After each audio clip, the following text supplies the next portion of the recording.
आपका बहुत बहुत स्वागत है। शिक्षा मित्रों से रिलेटेड न्यूज़ जानने के लिए चैनल को सब्सक्राइब करें तथा बेल आइकन को दबाएं ताकि आने वाली वीडियो की नोटिफिकेशन आपके पास सबसे पहले पहुंच सके। साथियों प्रणाम, मैं धर्मेंद्र कुमार पांडे, SM फाउंडेशन से। साथियों, एक बहुत ही गंभीर और अहम मुद्दा लेकर के मैं आपके पास आया हूं। समाज विरोधी तत्व, शिक्षा मित्र विरोधी तत्व, संगठन विरोधी तत्वों के द्वारा हमारे साथ एक कुचक्र रचा गया। ये कुचक्र किसी भी सक्रिय शिक्षा मित्र के साथ हो सकता है, किसी भी संगठन के पदाधिकारी के साथ हो सकता है और किसी भी भाई बहन के साथ होता है। साथियों, विगत 3-4 दिनों से मैसेंजर पर के माध्यम से फ़ोन करते हुए मैं शिक्षा मित्र का भतीजा हूँ, मैं शिक्षा मित्र की बेटी हूँ, मैं शिक्षा मित्रा हूँ कह के व्हाट्सएप नंबर मांगा जा रहा था। क्योंकि मैं कल जनपद के कार्यक्रम में व्यस्त था, उसी व्यस्तता के दौरान कई बार काल के बीच मैंने अपना व्यक्तिगत पर्सनल नंबर शेयर कर दिया। साथियों, जब मैं घर पहुंचा तो रात को 9 बजे के आसपास से लेकर के 10 बजे के आसपास अलग अलग नंबरों से मुझे वीडियो कॉल की गई। उसमें कॉमन नंबर था 9707 014150 97070 14150। ये कॉल रात 10 बजे से 11:30 बजे 12 बजे के दौरान आती रही। मैं अपने कमरे में अपनी पत्नी के साथ लेटा था। कॉल आई, लाइट जलाई, कभी नहीं जलाई, बात आई गई होगी। रात में ही संदेश आने शुरू हो गए कि आपकी वीडियो रिकॉर्डिंग हो गई है। भाई, काहे की वीडियो रिकॉर्डिंग हो गई? क्योंकि जनरली मैं सोते समय बनियान नहीं पहनता, तो मुझे लगा कि हो सकता है किसी व्यक्ति, मेरा मानना है कि उस व्यक्ति के द्वारा ऑडिट के माध्यम से कुछ आपचित्र बनाए गए हों। जो संदेश आया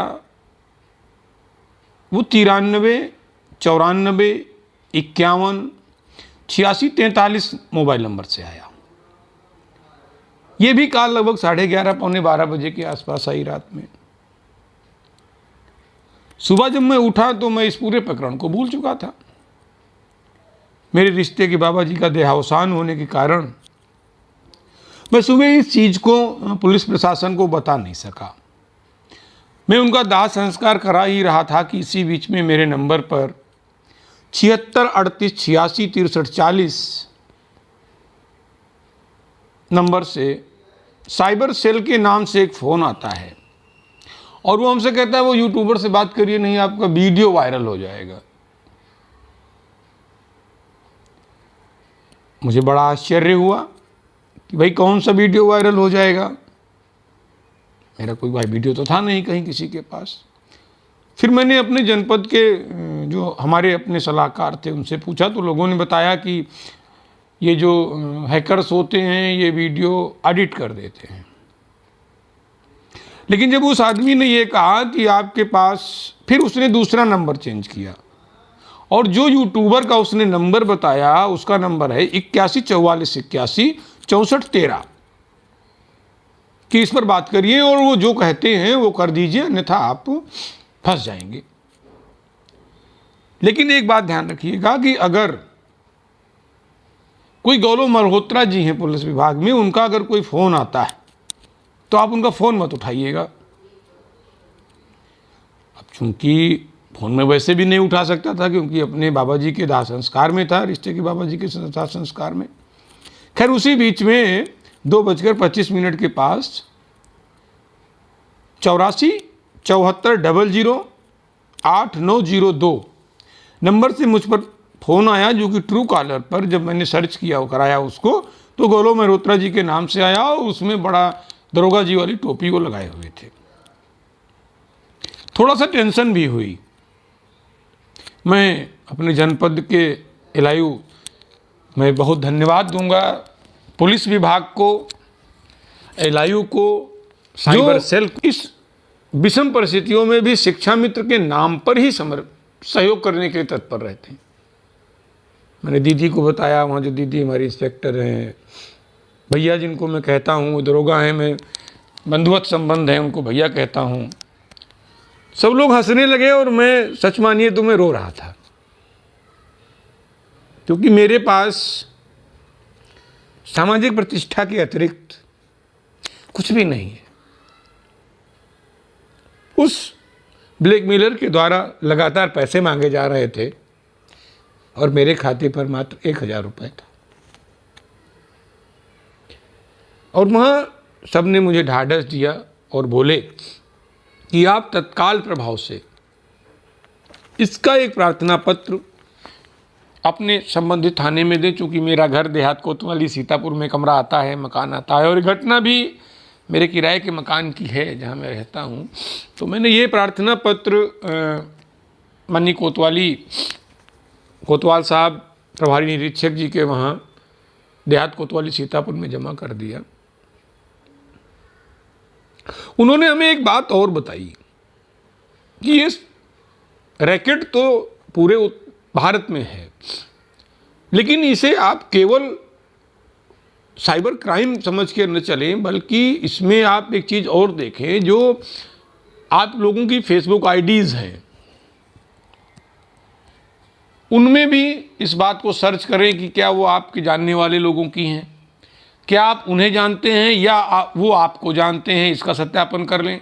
जनरल लोग अलग अलग तरीके के फ़ोटो लगा करके संदेश करते हैं और आप उन्हें अच्छा समझ करके या किसी तरह से फ्रेंड रिक्वेस्ट में जोड़ देते हैं और वो आगे चल करके आपके लिए हार्मफुल होते हैं।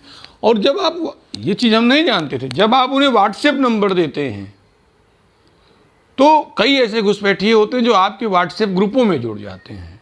तो जो हमारे आपके परिवार की बहनें हैं उनके फ़ोटो ट्रेस कर लेते हैं, और भाई हैं उनके नंबरों पर इस तरह से हरकत करते हैं, कहीं कुछ करेंगे, कहीं रात में कॉल करेंगे, कहीं कुछ करेंगे, और आप लोगों का मानसिक और सामाजिक और आर्थिक शोषण करेंगे।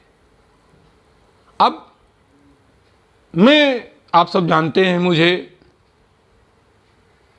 जब मुझे जैसा आदमी 3 घंटे के लिए किंग कर्तव्य विमूढ़ हो गया कि मैं क्या करूं क्या न करूं, तो एक सामान्य व्यक्ति की बात मैं क्या करूं।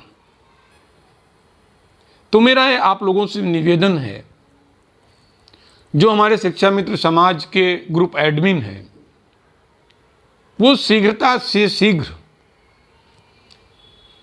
अपने ग्रुपों में जुड़े हुए नंबरों का तत्काल सत्यापन करा लें, क्या वो शिक्षा मित्र ही हैं, और आपकी आईडी में जुड़े हुए लोग क्या आप उनको जानते हैं और वो लोग क्या आपको जानते हैं। माने जो भी आपकी फ्रेंड बुक लिस्ट में है आप उसका संपूर्ण परिचय मंगा लें। ये आवश्यक नहीं है कि आपकी फ्रेंड बुक लिस्ट में 5000 लोग हों, लेकिन ये आवश्यक है कि आपकी फ्रेंड बुक लिस्ट में भले 500 लोग हों, लेकिन उन 500 लोगों को आप जानते हों। अन्यथा की स्थिति में आप और आपका समाज साइबर क्राइम का शिकार हो सकता है, जिसके लिए जिम्मेदार स्वयं आप और आप होंगे। ये हमारा सौभाग्य और आप लोगों का स्नेह और आशीर्वाद है कि समय रहते सीतापुर पुलिस ने हमारा संरक्षण किया, जिसके लिए मैं उत्तर प्रदेश पुलिस सहित सीतापुर पुलिस को बहुत बहुत धन्यवाद देता हूँ। एलआईयू समाज को, एलआईयू यूनिट को बहुत बहुत धन्यवाद देता हूँ।